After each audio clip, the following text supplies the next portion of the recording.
The Death Cure by James Dashner, Chapter 23. Thomas hadn't had much time to think about what the world outside of Wicked's control would be like. But now that they were actually going to face it, his nerves lit up with anticipation and butterflies filled his stomach. He was about to enter uncharted territory. "You guys ready for this?" Brenda asked.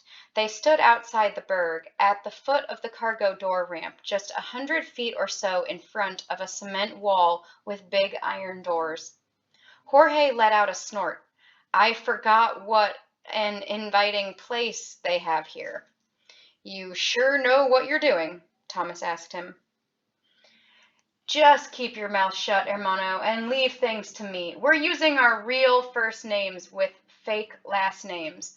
All they'll really care about in the end is that we're immune. They'll love putting us on record. We won't have more than a day or two before they hunt us down to do something for the government. We're valuable. I can't stress it enough. Thomas, you need to keep that trapper of yours closed." "You too, Minot," Brenda added. "Got it? Jorge created fake documents for all of us, and he lies like a master thief." "No kidding," Minot muttered. Jorge and Brenda headed toward the doors with Minot close behind. Thomas hesitated. He looked up at the wall. It reminded him of the maze, and a quick flash of the horrible memories of that place went through his mind. Particularly the night when he'd tied Albie in the thick ivy and hidden from the grievers. He was thankful that these walls were bare. The walk to the exit seemed to take forever, the huge wall and doors growing taller and taller as the group approached them. When they finally made it to the foot of the immense doors, an electronic buzz sounded from somewhere, followed by a female voice. "State your names and your business." Jorge answered very loudly. "I'm Jorge Galarraga, and these are my associates, Brenda Despain, Thomas Murphy, and Minot Park. We're here for some information gathering and field testing. I'm a certified Berg pilot. I have all the necessary paperwork with me, but you can check it out." He pulled a few data cards from his back pocket and held them up to the camera in the wall. "Hold, please," the voice directed. Thomas was sweating. He was sure the lady would sound an alarm. Any second now, guards would come rushing out. They'd send him back to Wicked, to the White Room, or worse. He waited, mind racing, for what felt like several minutes before a series of clicks rattled the air, followed by a loud thunk. Then one of the iron doors swung outward, its hinges squealing. Thomas peered through the widening crack and was relieved to see that the narrow alley on the other side was empty. At the end stood another huge wall with another set of doors. These doors looked more modern, though, and several screens and panels were set into the cement to their right. "Come on," Jorge said. He walked through the open door, as if he did it every day. Thomas, Minot, and Brenda followed Jorge down the alley to the outer wall, where he stopped. The screens and panels Thomas had seen from the other side were complex up close. Jorge pressed a button on the largest and began to enter their fake names and identification numbers. He typed in a few other pieces of information, then fed their data cards into a large slot. The group waited quietly as a few minutes passed, Thomas's anxiety growing with every second. He tried not to show it, but he suddenly felt like this had been a huge mistake. They should have gone somewhere less secure, or tried to break in the city somehow. These people were going to see right through them. Maybe Wicked had already sent out calls to be on the lookout for fugitives. "Slim it, Thomas," he told himself, and for half a second he worried he'd said it out loud. The lady's voice came back. "Papers are in order. Please move to the viral testing station." Jorge stepped to the right, and a panel on the wall opened. Thomas watched as a mechanical arm came out of it. It was a strange device with what looked like eye sockets. Jorge leaned forward and pressed his face to the machine. As soon as his eyes were lined up to the sockets, a small wire snaked out and pricked his neck. There were several hisses and clicks. Then the wire retracted back into the device, and Jorge stepped away. The entire panel rotated back into the wall, and the device Jorge had used disappeared, replaced by a new one that looked just like it. "Next," the lady announced.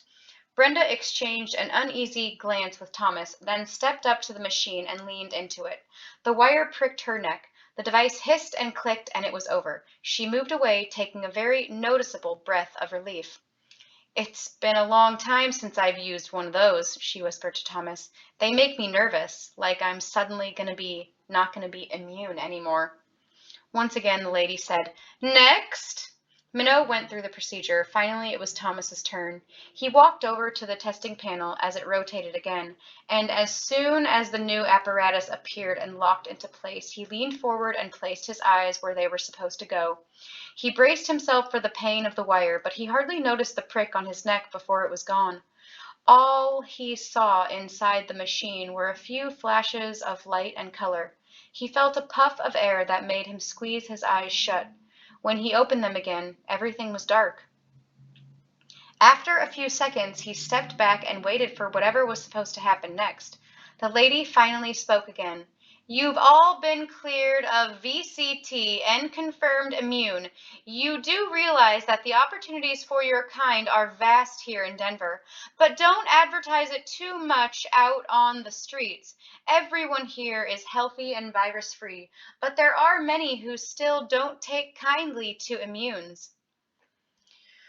We're here for a few simple tasks, and then we'll be heading out again, probably in a week or so," Jorge said. "Hopefully we can keep our little secret a secret." "What's VCT?" Thomas whispered to Minot. "You think I know?"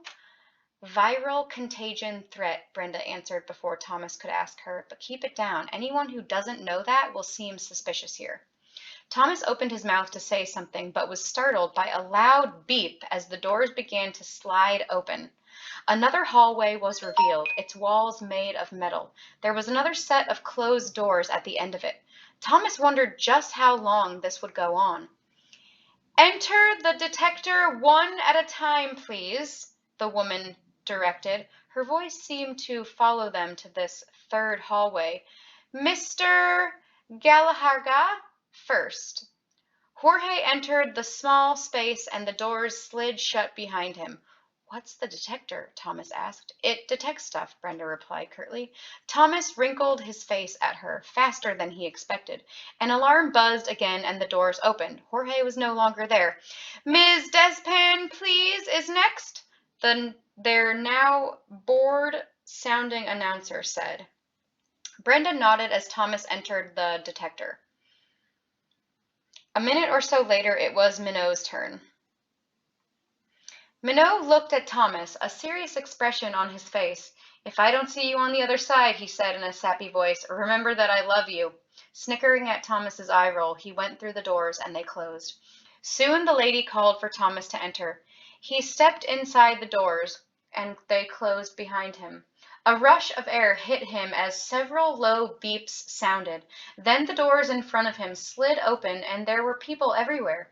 His heartbeat picked up, but he spotted his friends waiting for him and relaxed. He was struck by all the activity around him as he joined them, a bustling crowd of men and women, many of whom clutched rags to their mouths, filled a huge atrium topped with a glass ceiling far above, letting in loads of sunshine. Through one corner he could see the tops of several skyscrapers, though these looked nothing like the ones they'd come across in the scorch. They were brilliant in the sunlight. Thomas was so stunned by everything there was to look at, he almost forgot how nervous he'd been only a moment before. "Wasn't so bad, was it, muchacho?" Jorge asked. "I kinda liked it," Minot said.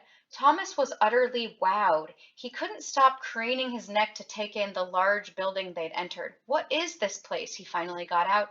"Who are all these people?" He looked to his three partners, waiting for an answer. Jorge and Brenda looked embarrassed to be with him, but Brenda's expression changed abruptly, melting into something like sadness. "I keep forgetting that you've lost your memory," she murmured, then opened her arms to gesture around herself. "It's called a mall. Basically, it runs along the entire wall surrounding the city. It's mainly shops and businesses." "I've just never seen so many," his voice trailed off. A man in a dark blue jacket was approaching them, his gaze set on Thomas, and he didn't look very happy. Hey, Thomas whispered, nodding toward the stranger. The man reached them before anyone could respond. He gave the group a curt nod and announced, "We know some people escape from Wicked, and judging by the burg you came in on, I'm guessing you're a part of that group. I highly recommend you accept the advice I'm about to give you. You have nothing to be afraid of. We're only asking for help, and you'll be protected when you arrive." He handed Thomas a slip of paper, spun on his heel, and walked off without another word. "What in the world was that all about?" Minot asked. "What does it say?" Thomas looked down to read it. It says, "You need to come meet me immediately. I'm with a group called the Right Arm, corner of Kenwood and Brookshire, apartment 2792. A lump formed in Thomas's throat when he saw the signature at the bottom of the slip of paper. He looked up at Minot. Sure, his face had gone pale. "It's from Gally,"